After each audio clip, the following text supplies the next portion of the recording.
So what I'm going to show you right now is the major pentatonic scale in diagonal form. First, let's listen to the difference between a minor pentatonic scale, which is what we've been playing, and the major pentatonic scale. Let's start with just a chord, okay? Let's play a G chord, right? G major. This is a G major triad. Chords can have 3 notes, the root, 3rd, and 5th, or they can have 4 notes, root, 3rd, 5th, and 7th. So we could either play a G major triad, root 3, 5, which is what this is,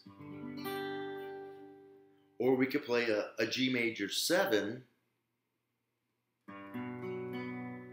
with the root, 3rd, major 7, and I'm just repeating the 3rd again on top.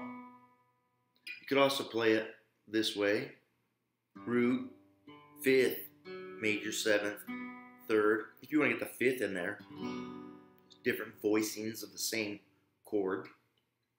But hear that sound.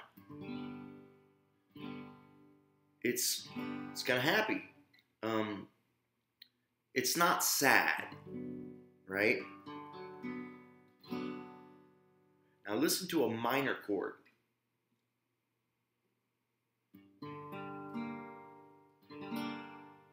Right there. That note right there. That's your minor 3rd. So we're playing root, 5th, root, minor 3rd. Again, a triad, a 4-note chord. If I wanted to play a minor 7th, I would just raise this octave up, and I've got the minor 7th right there under that barred finger. Root, 5th, minor 7th, minor 3rd. It's got a sad quality. Minor, major, minor, major. So when we play those in scales, we hear that same happy, sad kind of quality. One thing you'll hear almost every great blues player, blues rock player, even like country players, but definitely in the blues rock vein, you're going to hear the great players switching effortlessly between major and minor pentatonic tonalities, all in the same solo, sometimes within the same phrase. You get to build that kind of, tell that sad story with the minor, and then bring it home and say everything's going to be okay with the major. Or you could tell a story and say everything was going good with the major, and then my baby left me with the minor, right? Tell a story with your solos using major and minor tonalities. That's a cool thing. And that's what your favorite players are doing. You listen to Clapton, you listen to Hendrix, you listen to the Allman Brothers, you know, early versions and the modern versions, all the guitar players they've had, you know, Jeff Beck, all the great blues rock guys and blues players, you know, Muddy Waters, Albert King, B.B. King, Freddie King, you know, it's that mix of major and minor really separates the average player from the great players. So let's talk about these two scales. We just use this G, and I'm going to play the G minor pentatonic scale, which is what we've been focusing on, is the E minor pentatonic scale.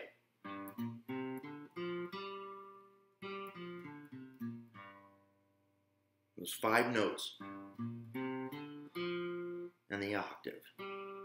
If we play it across the neck,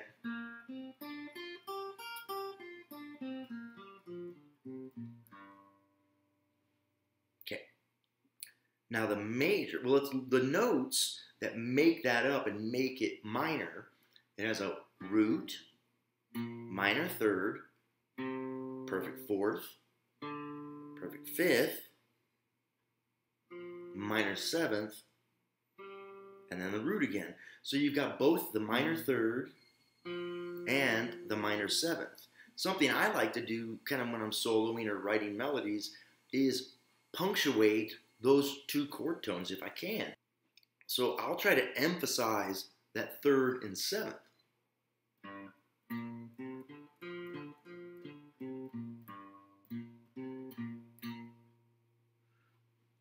Kind of makes your lines sound a little more melodic than always landing on the root, or starting on the root.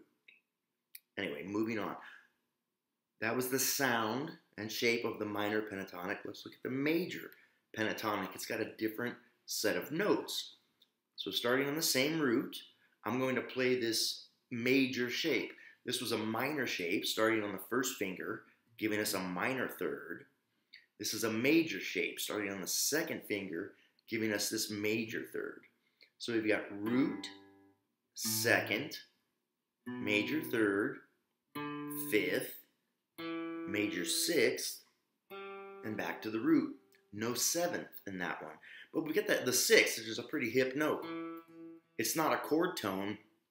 If you wanted to think of it in extended chord terms, it would be a 13th if you played it like an octave higher. So you can add it to like a dominant chord. And instead of playing like a 7 chord, you're playing a 13, an E13 or G13. It's a pretty hip sounding note. And it doesn't affect the chord. It's a 6th. It doesn't change the chord quality. So it's a really cool note to kind of work off of. And that 3rd, the major 3rd, is the 5th of that 6th. It wants to resolve to it. So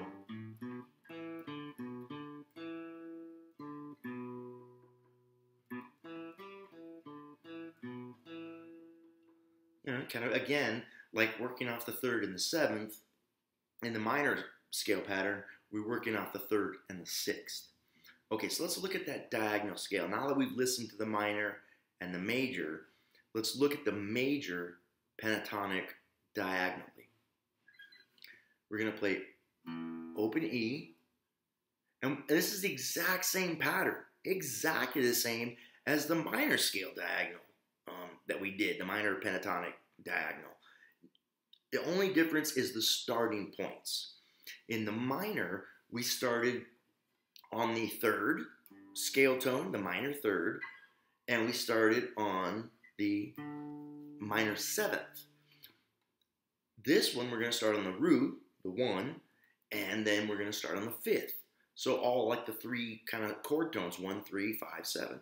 So we're going to start on the root, and just like we did last time, we're going to play 3 notes, shifting up with our 1st finger, then 2 notes, then 3 notes, then 2 notes, 3 notes, exactly the same.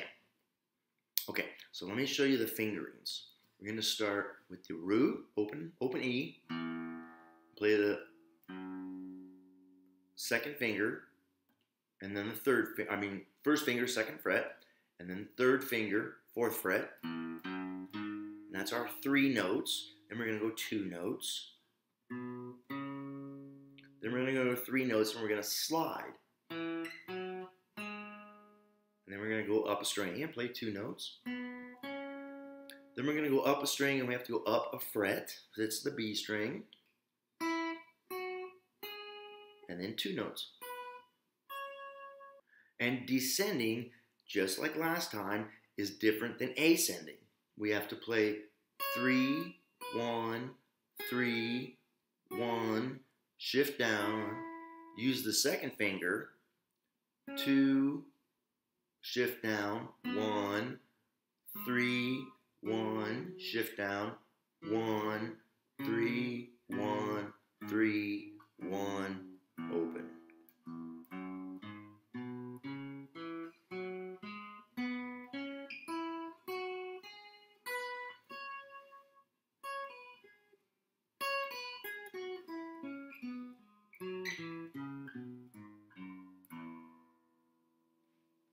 Now listen to how that sounds different than when I do it off the 3rd fret.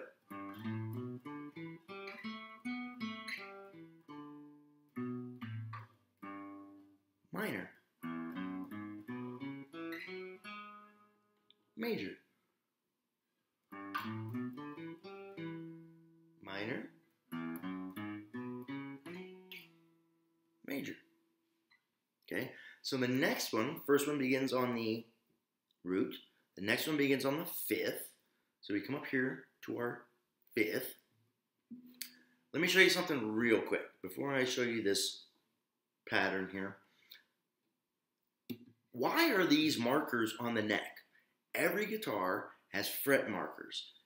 Generally, not necessarily on the first fret, but 3rd fret, 5th fret, 7th fret, 9th, 12th, 15th, 17th, and sometimes on electrics like the 19th and the 21st fret. Okay? And these are just repeating what's down here. Sometimes they're dots, sometimes they're blocks or triangles or split parallelograms. But why? Why are they here? Let me show you. Just look at the guitar as one, well, it's 6 strings. And each one string has all of the intervals. And these blocks mark out the intervals. So if we're playing in E, here's our minor second and major second. The 3rd fret has our thirds. Minor third, major third. Here's our perfect 4th. Here's our perfect 5th. Then we have our minor 6th, major 6th. And these two that are in here are the minor 7th and major 7th. And then you're back to your octave. So you can visualize the guitar, just look at one string. If you're playing kind of with open strings and you're aware of open positions and closed positions, you can just look and go, you know, I want to grab the 5th, right? I'm soloing and I hit an open string and I want to go to the 5th, right? I'm like, well, there's my 5th. I want to hit chord tones, right? I'm playing a major chord. There's my major 7th. There's my 5th. There's my major 3rd. There's my root. Cool, right? So let's go up here to this 5th. And just like in the minor diagonal pentatonic, we're going to go 2 notes, 3 notes, 2 notes, 3 notes. So 1, 3, 1, shift up, 1, 3, 1, 3, 1, shift, 1, 3, shift up a string and up a fret, 1, 2, 1, 2, 3. And again, descending, a little bit different. 3, 1, shift, 1, 3, 1, 2, 1, shift, 1, 3, 1, 3, 1, shift, 1, 3, 1. And I've been shifting with the first finger. But you can also shift with the 3rd finger, like I just did there.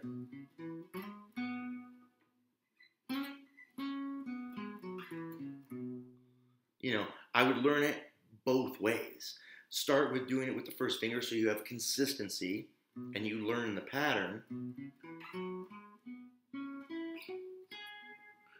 But you know, once you start playing, you can kind of throw those rules out the window. Music is art. It's meant to be expressive and fun and not locked into rigid patterns, you know. We learn the patterns so that we know the instrument and then we're free to be ourselves. Okay, so that was the major pentatonic diagonal scale up the next. Next, I will post a video of the major pentatonic scale in the 5 patterns like we did with the minor pentatonic scale. Also, be on the lookout for some harmonized scale and modes. We're going to start really getting into understanding music and how it applies to the guitar. Thanks for visiting.